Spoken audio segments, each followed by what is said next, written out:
Hello everyone, welcome back to the next chapter of the SB Forex e-learning course. So we're going to talk about how to identify trends. This is dollar yen on a daily time frame. What we're going to do is take our ellipse tool and mark out the highs and the lows. So we'll just talk you through how we've done it and why we've sort of looked at that particular part as a high or a low. Okay, so first we've got the high here, so that's probably a higher high from the previous uptrend. It's pretty clear to see that one. The next is the higher low from the uptrend. That's also pretty clear. And now we can see after that the market fails to make a higher high. Instead, it makes a a lower high. Then we have the lower low here, indicated by the huge long wick. Okay, then this is where the downtrend sort of starts off. So we have next a lower high. Okay, the highest price point before the market sort of moves all this way. As you can see, this wick here is an indication that the market's sort of found a bit of resistance and then started to move down. Okay, next we have a lower low. So if you look at the price for this, the low of this candle is 117236.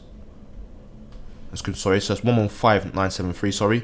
And then this candle is 116165. So this is just lower than the previous lower low.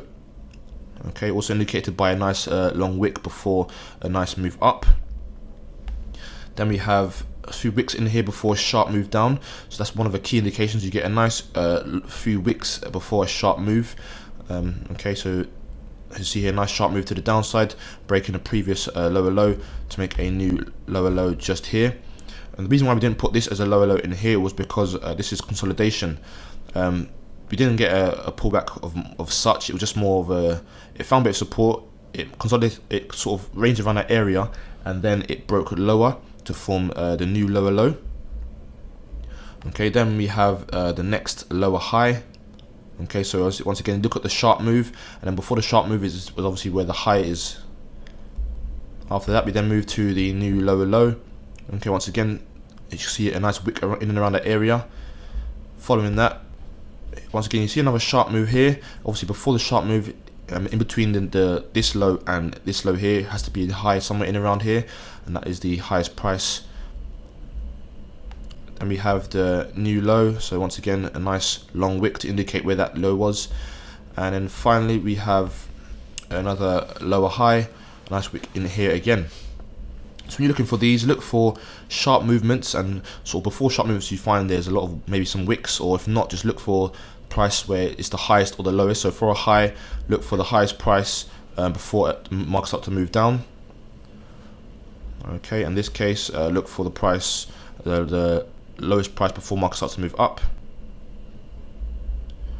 Okay, also sometimes you do see a 3-bar fractal, so we spoke about that before. We spoke about the 3-bar fractal, so see if you can find an example in here.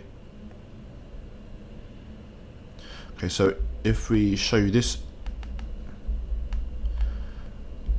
so here we've got a candle with a low, a lower low, and a higher low, and also the same, we've got a high, a lower high, and a higher high. So this here is a nice 3-bar fractal that indicates that this is a nice low. Find any more examples.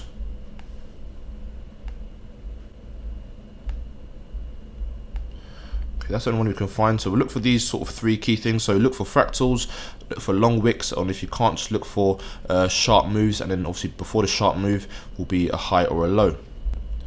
Okay, so now when we go back to this, we'll now label how to find or how to label an uptrend. Okay, so we'll copy this.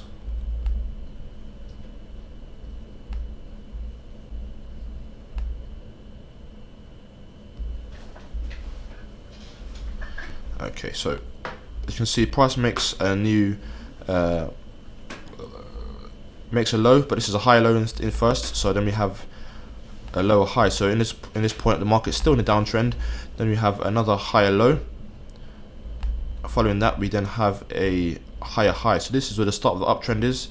Then we get a higher low, and as you can see, price then rockets to the upside. Okay, and then the high is made all the way up here. So from down here at around 101 all up to 119. So a lot of movement there. Following that, we then see the market make a higher low in here, and then we make a lower high. So then the market doesn't stay in an uptrend for that long. Okay, and then we can now see a lower low, a lower high just here. However, since then we've had a higher low. So with higher lows, if you get a high low in a sequence of lower lows, you have to then wait for a break above here to confirm the uptrend. But as you can see here, this was pretty much in line, so technically the market was still in an uptrend. Excuse me, sorry, still in a downtrend. Okay, so you see markets making lower lows and lower highs. Did make one higher low, but this here is a lower high, so market's technically still in an uptrend. And then after that, we still got the market making a lower low, so still in a downtrend. And here is, let's check the price of this.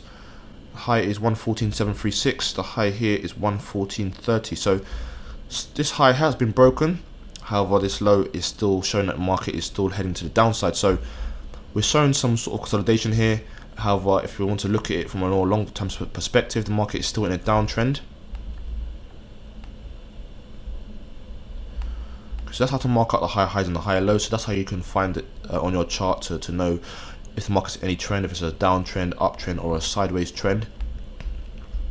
Okay, in the next video we're going to talk about how to sort of spot trend changes and how to then trade that. Okay, so thanks for watching this video. You can now move on to the next.